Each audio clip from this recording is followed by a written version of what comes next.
आपको डरने और घबराने की जरूरत नहीं है।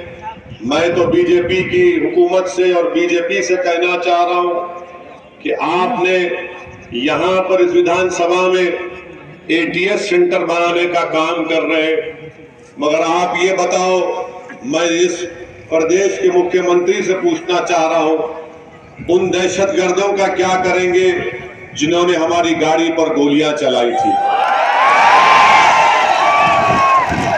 आप उन दहशतगर्दों का क्या करेंगे जो टोल बूथ के पास पूरे हथियार लेकर खड़े होकर हमारी जान लेना चाहते थे?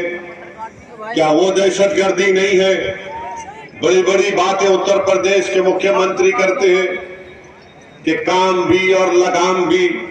आपकी लगाम उन लोगों पर क्यों नहीं पहुंचती जो देश के संविधान की धज्जियां उड़ा रहे हैं, जो देश की जमहूरियत को कमजोर करना चाहते हैं, जो गोली पर भरोसा रखते हैं, बैलेट पर नहीं रखते? आखिर इन लोगों के लिए इतनी नरमी क्यों की जाती है? मेरे अजीज दोस्तों और बुजुर्गों, 5 साल से बीजेपी की सरकार रही उत्तर प्रदेश में, इन्होंने इस विधानसभा में कौन सा विकास का काम करवाया? कौन सा ऐसा काम करवाया कि जहां से यहां के बसने वाले लोगों को कोई राहत मिली या उससे उनको कुछ फायदा हुआ? 5 साल बीजेपी को अगर मौका मिला तो इन्होंने वही काम किया जो समाजवादी पार्टी ने 2012 से 17 में किया था। मेरे अजीज दोस्तों और बुजुर्गों, मैं आपके दरमियान में इसलिए भी आया हूं कि आपसे गुजारिश करने के लिए कि ये मजलिस की हिस्सेदारी की लड़ाई है। आप अगर अपना हिस्सा चाहते हैं तो याद रखिए, ना समाजवादी, ना बसपा, ना कांग्रेस आपको हिस्सा देगी। वो यही चाहते हैं कि आपको डराकर, आपको कैदी बनाकर आपके वोट को हासिल किया जाए। आप बताइए, उत्तर प्रदेश में मैं आपके सामने आदाद-ओ-शुमार और डेटा रख रहा हूं जो ये कहता है कि उत्तर प्रदेश में मुस्लिम समाज सबसे ज्यादा नौजवान बेरोजगार है तो मुस्लिम समाज के, सबसे ज्यादा अगर कोई गरीब है तो अल्पसंख्यक समाज के मुसलमान है, सबसे ज्यादा अगर बच्चे स्कूल से बाहर है तो अल्पसंख्यक समाज मुसलमान के, सबसे ज्यादा अगर कम किसी के पास 2 एकड़ जमीन है तो अल्पसंख्यक समाज के मुसलमान है, सबसे कम ग्रेजुएट है 3% तो अल्पसंख्यक समाज के मुसलमान है। आप बताओ फिर हमको क्या मिला? सिवाय डर के कुछ नहीं मिला। हम 40 साल से सिर्फ फिरका परस्ती को रोकने के लिए वोट डाल रहे। हम 40 साल से सिर्फ हमारे तहफ्फुज़ के लिए वोट डाल रहे। हम 40 साल से सिर्फ इनके झूठे दिलफरेब वादों पर को आपका जायज मुकाम दिला दिया जाएगा। फिरका परस्ती इतनी उरूज पर आ गई कि बीजेपी के पास 300 MP जीत कर आ गए। आज हमको इतना दबाया और कुचला जा रहा है कि हम अपनी आवाज तक नहीं उठा सकते। आज इतना डर सपा, बसपा और कांग्रेस में पैदा हो चुका कि वो अपने मन से लफ्ज अल्पसंख्यक समाज मुसलमान लेने से इनका नेता डरता है। मेरे अजीज दोस्तों और बुजुर्गों, असदुद्दीन ओवैसी आपके दरमियान में आकर ये कह रहा है कि आपको डरने और घबराने की जरूरत नहीं है। ये एक तारीखी मुबारक सरजमीन है जहां से आप लोग तौहीद की शमा को रोशन करते हैं, सुन्नत के पैगाम को आम करते हैं। तो इस सरजमीन से एक गुनाहगार आपसे अपील करता है कि हिकमत और मसलहत के नाम पर खुदा के लिए अब के बार बुज़दिली के मज़ारे मत करिए। डर के नाम पर, डर के नाम पर, डर के नाम पर आप उन पार्टियों को वोट मत दीजिए जो हमेशा आपको लूटते आए हैं। अगर डरना है तो जमीन आसमान बनाने वाले से डरो, मखलूक से मत डरो। अगर डरना है तो खालिक से डरो। मखलूक चाहे प्रधानमंत्री हो, मोदी हो, योगी हो, हम जिंदा हैं और जिंदा रहेंगे। और जिंदगी की मिसाल ये कि आप बातिल ताकतों से समझौता नहीं करेंगे। जिंदगी की मिसाल ये है कि आप मजलूमों का साथ देंगे। जिंदगी की मिसाल यह है कि आप जुल्म को जमहूरी तरीके से उसका खात्मा करेंगे। जिंदगी की मिसाल यह है कि आप अपने वोट की अहमियत और कीमत को जानेंगे। मेरे अजीज दोस्तों और बुजुर्गों, क्या 2014 में ओवैसी ने इलेक्शन लड़ा था? नहीं। 2017 में हम सिर्फ 30 सीट पर चुनाव लड़े, तब भी अखिलेश और राहुल की जोड़ी जो नाहिल और नाकाम जोड़ी थी 2019 में हम नहीं लड़े, अखिलेश और बहन जी मिलकर लड़े, सिर्फ 15 लोकसभा की सीट पर कामयाबी हासिल की। समाजवादी के लोग आज हम पर उंगलियां उठाते।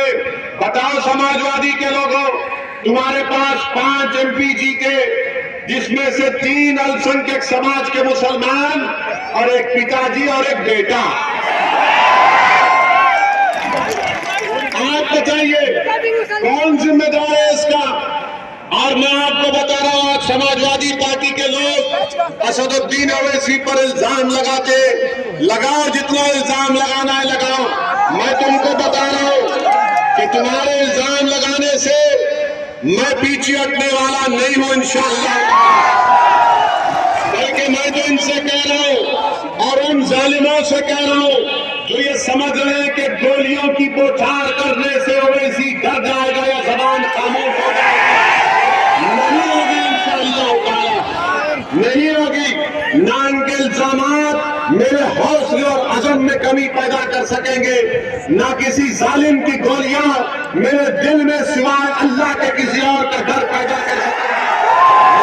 दोस्तों और बुजुर्गों, आप पूछिए समाजवादी पार्टी से, पूछिए इनसे कि लोकसभा में आपने यूएपीए के कानून में जो दिल्ली में बैठकर एक इंस्पेक्टर किसी को भी दहशतगर्द घोषित कर सकता है, समाजवादी ने, बसपा ने, कांग्रेस ने अमित शाह के लाए हुए कानून की तायीद की थी। किसने मुखालिफत की थी? असदुद्दीन ओवैसी और मेरे अजीज दोस्तों और बुजुर्गों, आपसे मैं अपील करने आया हूं कि डर कर वोट मत दीजिए, उमर मदनी को एक उम्मीद के नाते वोट दीजिए। और मुझे यकीन है कि उमर मदनी को अगर इंशाअल्लाह अल्लाह आपके दुआ वोट से कामयाब करेगा तो वो ना सिर्फ इस विधानसभा के लोगों को मुतमईन करेगा, बल्कि अपने बुजुर्गों को भी शर्मिंदा नहीं करेगा इंशाअल्लाह।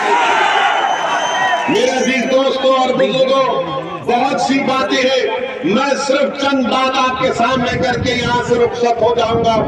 कल सहारनपुर में प्रधानमंत्री आए थे। प्रधानमंत्री आकर अचानक ट्रिपल तलाक के बारे में बोले। प्रधानमंत्री को अचानक मुस्लिम महिलाओं से मोहब्बत। प्रधानमंत्री जी ये तो बताइए कि हरिद्वार, रायपुर, प्रयागराज, इलाहाबाद में जो संसद हुआ था उसमें जो मुस्लिम महिलाओं के बारे में अनाप शनाप तक आ गया, प्रधानमंत्री आप अपनी जबान क्यों नहीं खोले? प्रधानमंत्री आप राज्यसभा लोकसभा में भाषण दिए, बहुत लंबा छोड़े,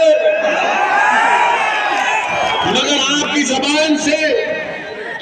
जबान से उन बच्चियों का जिक्र नहीं निकला जो अपनी शनाख्त और अपनी गीरत के मुजाहरे करते हुए इल्म के हासिल कर रही थी कर्नाटका में, जो हिजाब और निकाब पहनकर इल्म हासिल करना चाहती थी। देश के प्रधानमंत्री इस पर कोई तबसरा नहीं कर रहे। मुझ पर ये समाजवादी के लोग, मुझ पर ये बसपा के लोग और ये बीजेपी के दल्ले कह रहे कि ओवैसी उत्तर प्रदेश के चुनाव में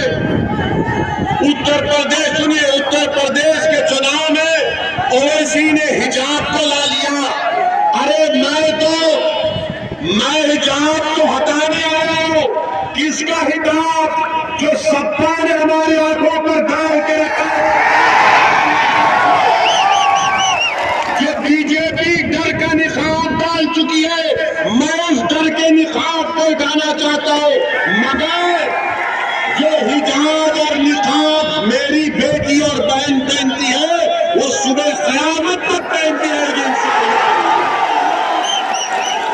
सलाम करता हूं उस बच्ची मुस्कान की बहादुरी को, जिसके अतराफ में 10-15 लोग जमा हो गए, तब भी उस बच्ची ने जो बहादुरी का मुजाहरा किया, उसने बीबीसी को इंटरव्यू देते हुए कहा कि जब लोग जमा हो गए, सुनो, जो तुमको डरा रहे ना बीजेपी से, सुनो उस बच्ची के पैगाम को।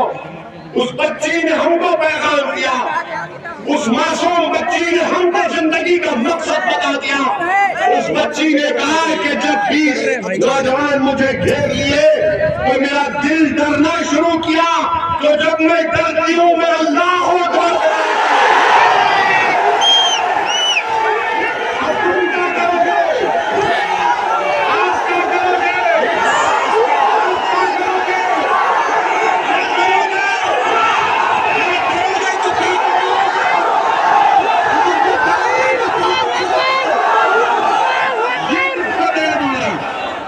इस मकसद को समझो आप, जो हमारी जबानों को बंद करना चाहते। अरे हम क्या तुम्हारे बोलने पे जिंदगी गुजारेंगे? तुमको मेरी दाढ़ी पसंद नहीं है, कोई परवाने में दाढ़ी छोड़ूंगा। तुमको मेरे सर पर टोपी पसंद नहीं है, मैं टोपी पहनूंगा। तुमको निकाब पसंद नहीं है, मेरी बेटी पहनेगी। मैं क्या तुम्हारा गुलाम हूं? मैं क्या तुम्हारा कैदी हूं? मैं क्या तुम्हारे इशारे पर बैठ जाऊंगा? मैं क्या तुम्हारे हुक्म पर नीचे गिर जाऊंगा? नहीं, हम गर्दन झुकाएंगे तो रब्बे करीम के आगे। हम अपनी जानों का सौदा कर चुके, दुनिया में रहेंगे तो भारत के संविधान के तहत अपनी शनाख्त को बरकरार रख के जिंदा रहेंगे इंशाअल्लाह। मेरे अजीज दोस्तों और बुजुर्गों, अब जब हम ये बात करते हैं तो सपा बसपा कांग्रेस बीजेपी बोलती है, ओवैसी भड़काओ भाषण देगा। इसमें क्या बोलता है? हम किसी के खिलाफ बोले, किसी मजहब के खिलाफ बोले? अरे मैं मेरी बात कर रहा हूं, मैं किसी और की नहीं कर रहा हूं, बल्कि मैं ये कह रहा हूं, अगर उस बच्ची का नाम मुस्कान की जगह लक्ष्मी होता तब भी ऐसी की उसकी बात होगी। मगर ये लोग समझते नहीं है, ये लोग समझते नहीं है। याद रखो आप फिर इस बात को, याद रखो कि समाजवादी पार्टी ने कल्याण सिंह को टिकट देकर लोकसभा पहुंचा दिया। आप खामोश बैठ गए मसलहत के नाम पर। आज समाजवादी पार्टी ने चांदपुर विधानसभा में एक ऐसे शख्स को अखिलेश ने प्रत्याशी बनाया जो खुद उसकी सरकार ने उसको मुजफ्फरनगर के कांड में गिरफ्तार किया था। हसनपुर से ऐसे प्रत्याशी को दिया जो खुद कहता है कि मैं आरएसएस का मेंबर हूं। आप बताओ फिर कौन जोधापरस्ती कर रहा है? किस बुनियाद पर हम पर इल्जाम लगाया जाता है? मेरे अजीज दोस्तों और बुजुर्गों, आपसे अपील कर रहे हैं कि 14 तारीख के दिन बेखौफ होकर पूरे इत्मीनान के साथ देवबंद